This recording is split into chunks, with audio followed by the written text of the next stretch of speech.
nongeye kugusuza kandi nguhaye ikaze muri iyi nkuru. Wowe wamaze gukora subscribe nawe utarayikora yikore nonaha kugira ngo tujye tubana mu makuru yacu atandukanye kandi akugereho ku gihe mu buryo bwihuse tukimara kuyashyiraho. Iyi nkuru rero niba hari umwarimu muziranye yimwoherereze nawe ayimenye, kuko ni imwe mu nkuru zigezweho mu rwego rw'uburezi. Ikaba ari inkuru ikomeye ivuga ku kintu kijyanye na mutation cyangwa guhindura aho umwarimu yakoraga akoherezwa ku kindi kigo bijyanye n'impamvu zitandukanye.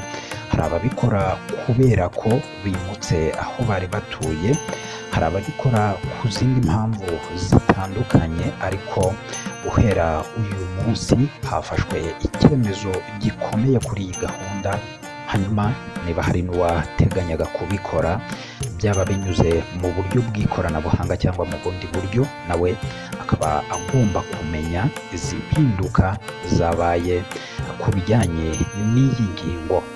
Hanyuma rero byari bimenyerewe ko hari abarimu bahora ku biro bya Minisiteri y'Uburezi cyangwa se mu zindi nzego zitandukanye, abandi bakirirwa mu nyandiko basaba mutation cyangwa se guhindurirwa ibigo bakoreraho cyangwa se ibigo bigishaho. Minisiteri y'Uburezi rero yatangaje ko iyo bahugiye muri uko gushaka kwimuka bitewe n'inyungu zabo bwite, ibyo bidindiza iterambere ry'uburezi, ibica amarenga ko iyi gahunda ishobora guhabwa igihe runaka nk'imyaka iri hejuru y'itatu kugira ngo umuntu aba ashobora kwemererwa kuba yahindura ikigo akajya kwigisha ku kindi kigo. Ibi rero byagarutsweho n'umunyamabanga wa leta muri Minisiteri y'Uburezi ushinzwe amashuri abanza n'ayisumbuye, ari we Twagirayezu Gaspard, ubwo yari mu karere ka Musanze atangiza amahugurwa ajyanye no kwigisha hifashishijwe ikoranabuhanga ku barimu bigisha mu mashuri y'incuke ndetse n'amashuri abanza.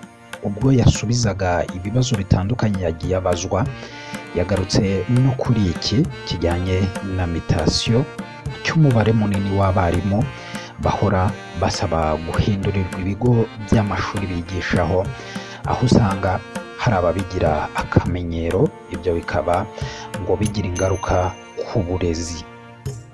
Ati umwarimu arasaba guhindurirwa ikigo, byamara gukunda mu mezi make akumva ikindi kigo nacyo akumva ko yakigishaho, agatangira gusaba ko bamuhindurira akakijyamo, ugasanga nibyo. Ati ugasanga nibyo yiberamo. Minisitiri Twagirayezu yavuze ko icyo kibazo bakomeje kukiganiraho mu rwego rwo gufasha abarimu kubona ubwo burenganzira bwo guhindura ikigo umuntu akajya mu kindi nta ngaruka bigize ku burezi.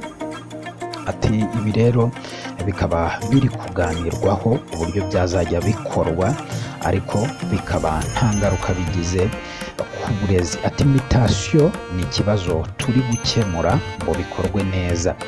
Ubundi byaba byiza umwarimu wifuza kuva mu kigo kimwe ajya mu kindi abikoze, ariko bigakorwa mu buryo busobanutse kandi bufasha inyungu z'uburezi. Ati hari abarimu basaba mutation atayibona agahitamo gusaba akandi kazi. Ubundi iyo umwarimu asabye akandi kazi yari asanzwe yigisha ntabwo bikunda.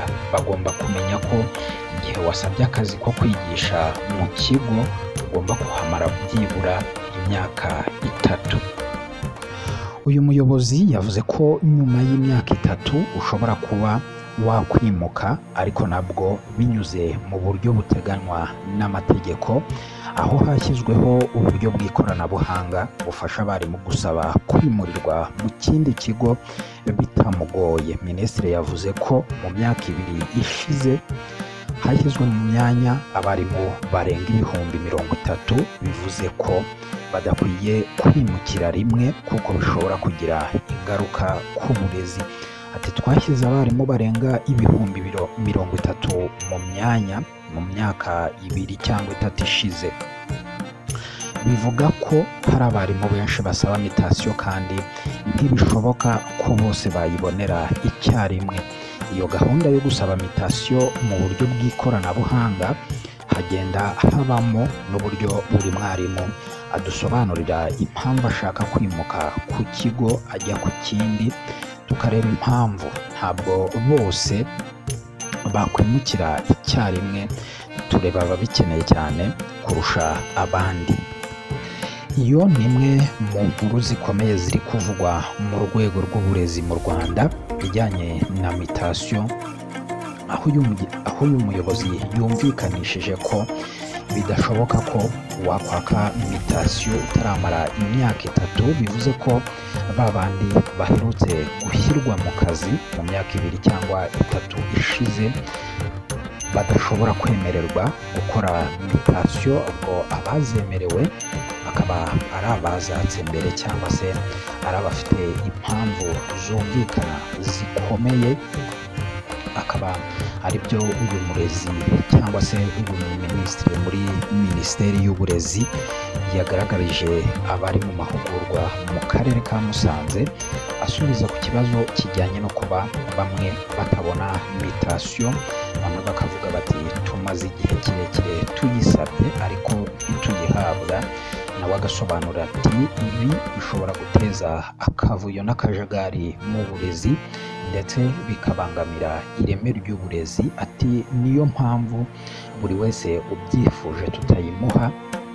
Ati wagombye kuba umaze nibura imyaka 3 kugira ngo ubashe kubona mutation. Ni inkuru rero abarimu bose bagomba kumenya, cyane ko hari impamvu zitandukanye zituma benshi bajya gusaba mutation, ariko mukaba mwumvise ko nanone hari izindi mpamvu zitandukanye zituma uwasabye mutation atayihabwa, zirimo ahanini ibi bijyanye no kuba ireme ry'uburezi rigomba gusigasirwa ariko habamo kwimuka cyane, rikaba rishobora gutakara igihe abantu benshi bagiye bahabwa mutation uko babyifuza n'igihe cyose babyifuje.